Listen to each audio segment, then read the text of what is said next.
हम कक्षा 12 की हिंदी अनिवार्य की पुस्तक पीयूष प्रभा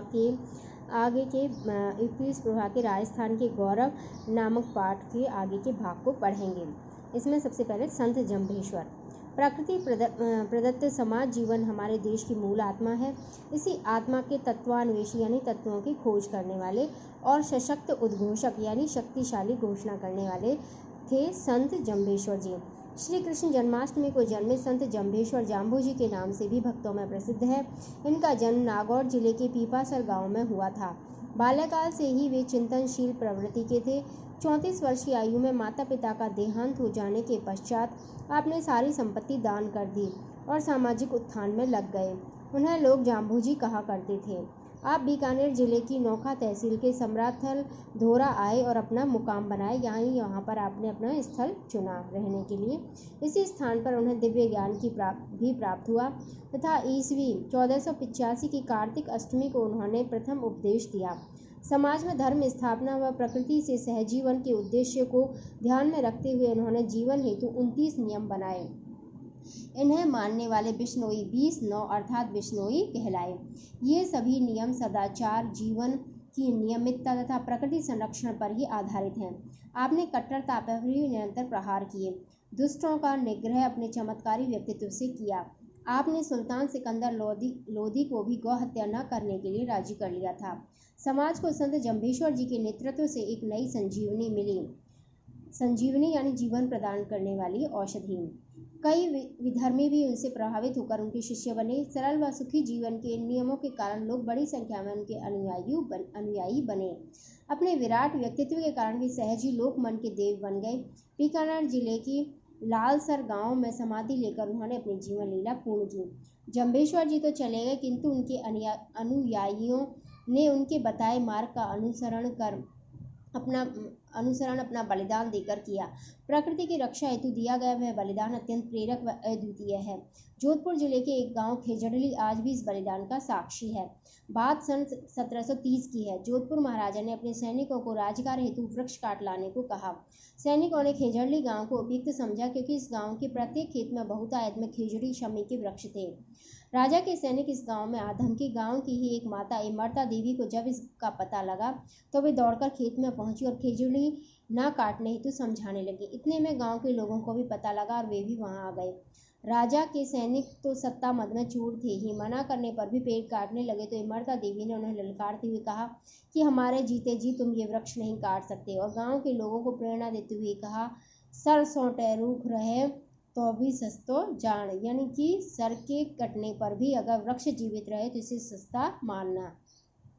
सभी स्त्री पुरुष एक एक पेड़ के आगे खड़े हो गए। परम वीरांगना इमरता देवी, उनकी तीनों पुत्रियां असी, रत्नी व भागुबाई तथा पति रामू जी ने अपना बलिदान दिया। फिर तो गांव वाले भी पीछे नहीं रहे, एक के बाद एक वृक्ष की रक्षार्थ करते गए। इस प्रकार उस दिन लगभग 363 लोगों का बलिदान उस खेजड़ली गांव में हुआ। वे सभी बलिदान करने वाले जम्भेश्वर जी के ही अनुयायी थे। आज भी उनकी स्मृति में प्रतिवर्ष मेला भरता है। हजारों लोग आते हैं, उन्हें अपना श्रद्धा सुमन अर्पित करते हैं तथा प्रकृति व पर्यावरण संरक्षण का संकल्प लेते हैं। यही कारण है कि विश्नोइयों के गांव में वृक्ष आज भी नहीं काटे जाते, हिरण नहीं मारे जाते। पूज्य गोविंद गुरु। राजस्थान के धुर दक्षिण में गुजरात और मध्य प्रदेश की सीमाएं जहाँ स्पर्श करती हैं, वहाँ एक दिव्य बलिदान का साक्षी बनकर खड़ा है मानगढ़ का विशाल पहाड़। लगभग 1 शताब्दी पूर्व इस सघन वनांचल में वनवासी बंधुओं ने एक व्यापक स्वाधीनता आंदोलन का संचालन किया था। यह अभियान इतना प्रभावी था कि अंग्रेज सरकार घबरा उठी। परिणाम स्वरूप इसे कुचलने के लिए 17 नवंबर 1913 ईस्वी को आयोजित राष्ट्रभक्तों के विशाल सम्मेलन में अंग्रेजों ने लाखों वन बंधुओं पर अंधाधुंध गोलीबारी करके 1500 वनवासियों को मौत के घाट उतार दिया। जलियांवाला बाग हत्याकांड से भी भीषण और उससे भी पहले हुआ यह बलिदान आज भी वनवासियों के गीतों व कथाओं में रचा बसा है। मानगढ़ के इस पहाड़ पर आज भी चढ़ते हैं तो रोमांच हो जाता है। ऐसे विराट स्वाधीनता आंदोलन का नेतृत्व करने वाले महापुरुष थे पूज्य गोविंद गुरु। डूंगरपुर जिले के बासियां गांव में 20 दिसंबर 1858 ईस्वी को एक बंजारा परिवार में जन्मे गोविंद को बचपन में संस्कार मिले गांव के शिव मंदिर के पुजारी से। परिवार की घुमंतु जीवन शैली ने दुनिया देखने का अवसर दिया और निर्णायक मोड़ आया 1880 में दयानंद सरस्वती के साथ 3 महीने तक उदयपुर में रहने से। लाखों वनवासी बंधु अशिक्षा, बेकारी, भूख, अकाल, बीमारियों, व्यसनों तथा अंधविश्वासों के साथ साथ सामंती और अंग्रेजी सरकार के अत्याचारों को सह रहे थे। ऐसे पीड़ित समाज को सुधारने का बीड़ा उठाया गोविंद ने।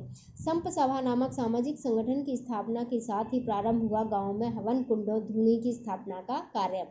गोविंद ने स्वच्छता, भजन, सत्संग, बच्चों की शिक्षा, मेहनत करना, चोरी न करना, मद्य मांस सेवन नहीं करना, आपसी विवाद नहीं करना, बेगार नहीं करना और इसी के साथ विदेशी का बहिष्कार तथा स्वधर्म में दृढ़ रहने के आदि के भाव स्थापित किए।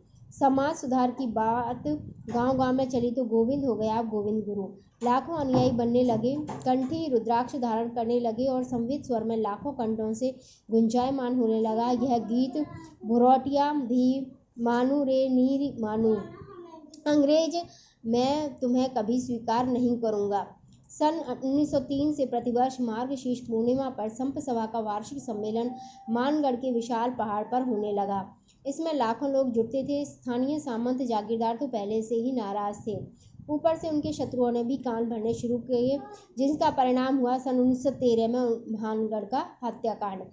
कर्नल शटल के एक आदेश से भक्तों पर गोलियां बरसाई जाने लगी। लगभग आधा घंटा यह विभत्स तांडव चलता रहा और जब बंदूकें थमी तब तक भारत माता के 1500 से अधिक पुत्र पुत्रियां अपने प्राणों की आहुति दे चुके थे। गुरु के पांव में भी गोली लगी थी, उन्हें गिरफ्तार कर लिया गया था। गोविंद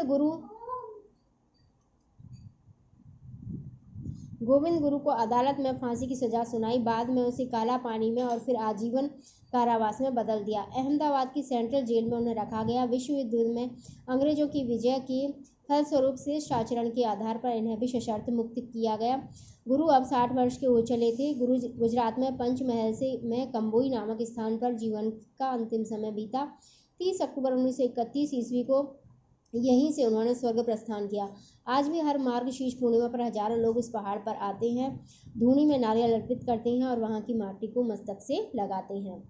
महाराजा सूरजमल हमारे देश से यवनों की सत्ता को सर्वदा के लिए समाप्त करने में महत्वपूर्ण भूमिका निभाने वाले प्रतापी महाराजा सूरजमल का जन्म राजा बदन सिंह के पुत्र के रूप में श्री रानी देवकी की कोख से 13 फरवरी सन 1707 ईस्वी माघ शुक्ल पक्ष दशमी संवत 1763 विक्रमी में अपने ननिहाल कामार में हुआ था। जन्म से ही सूरजमल की तेजस्विता से सभी प्रभावित थे। युवावस्था तक आते आते वे सुदृढ़ शरीर के साहसी योद्धा हो गए। इसी के साथ कूटनीति के खेल में भी निष्णात हो गए। राजा बदन सिंह के पुत्रों में से वे सबसे बड़े पुत्र थे, गुणों में श्रेष्ठ थे, अतः युवराज उन्हें ही बनाया गया। सन 1731 में इन्होंने मेवात के दावर जंग को धूल चटा दी।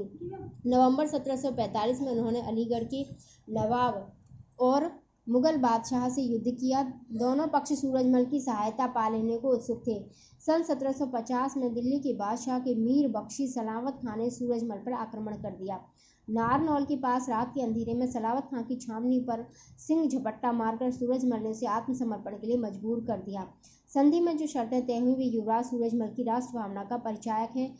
इनमें 2 शर्तें इस प्रकार हैं। मुगल सेना पीपल के वृक्ष नहीं काटेगी तथा मंदिरों का अपमान नहीं किया जाएगा, न ही किसी देवालय को क्षति पहुंचाई जाएगी। राजा बदन सिंह के निधन के बाद 9 जून 1756 ईस्वी को सूरजमल विधिवत भरतपुर राज्य के राजा बने। इसके 6 माह बाद ही अहमद शाह अब्दाली भारत में घुस आया। दिल्ली के बादशाह ने बिना लड़े ही आत्मसमर्पण कर दिया। दिल्ली फतेह कर अब्दाली ने सूरजमल को दबाने का विचार किया। महाराजा सूरजमल ने अब्दाली को समझौता वार्ता में उलझाने की रणनीति अपनाई। इसी समय भरतपुर नरेश ने वह ऐतिहासिक पत्र लिखा जिसमें उन्होंने अब्दाली का मनोबल तोड़ने की कोशिश की तथा उसे चुनौती भी दी। पत्र पढ़ने के बाद उसे डी कुम्हेर और भरतपुर के सुदृढ़ किलों की ओर बढ़ने की हिम्मत ही नहीं हुई। इस प्रकार तुर्कों को उन्हीं के हथियार से मात देने वाले छत्रपति शिवाजी महाराज सरीखा एक और वीर पुरुष भारत की धरती पर अवतरित हुआ था। दिल्ली से मुगलों को पूरी तरह हटा देने का जिम्मा जब महाराजा सूरजमल पर आया तो पहले उन्होंने आगरा से मुगल सत्ता समाप्त कर किले पर अधिकार कर लिया। कुछ ही समय में उन्होंने दक्षिण में चंबल तक के क्षेत्र पर विजय पताका फहराई। पूर्व दिशा में हरियाणा का पूरा क्षेत्र भी उनके अधिकार में आ चुका था। अलीगढ़, हापुड़ तथा गढ़मुक्तेश्वर तक अपने प्रभाव का विस्तार कर लिया था। आगरा में मुगल आक्रमणकारियों के सभी निशान हटाते हुए महाराजा ने पूरे दुर्ग को दूध व यमुना के जल से धुलवाया। उसके बाद शास्त्रोक्त विधि से हवन कर आगरा नगरी को यवनों के दुष्प्रभाव से मुक्त किया। पेशवा के असामयिक निधन के बाद अब स्वयं महाराजा सूरजमल ने दिल्ली को मुगलों से पूरी तरह मुक्त करने का निश्चय किया। उन्होंने 3 तरफ से दिल्ली को घेर कर गोलाबारी शुरू कर दी। रूहेले भरतपुर के वीरों की मार से लगातार पीछे हटते जा रहे थे। ऐसे समय महाराजा हिंडन नदी के एक नाले को पार करने आगे बढ़े, तभी वहां छिपे बैठे रूहेले बंदूकधारियों ने जबरदस्त गोलाबारी शुरू कर दी। अचानक हुए हमले से सैनिक संभलते तब तक महाराजा सूरजमल की प्राणघातक चोट लग चुकी थी। रविवार 25 दिसंबर 1763 ईस्वी के दिन सायंकाल लगभग 5 बजे महाराजा सूरजमल का निधन हो गया। धन्यवाद।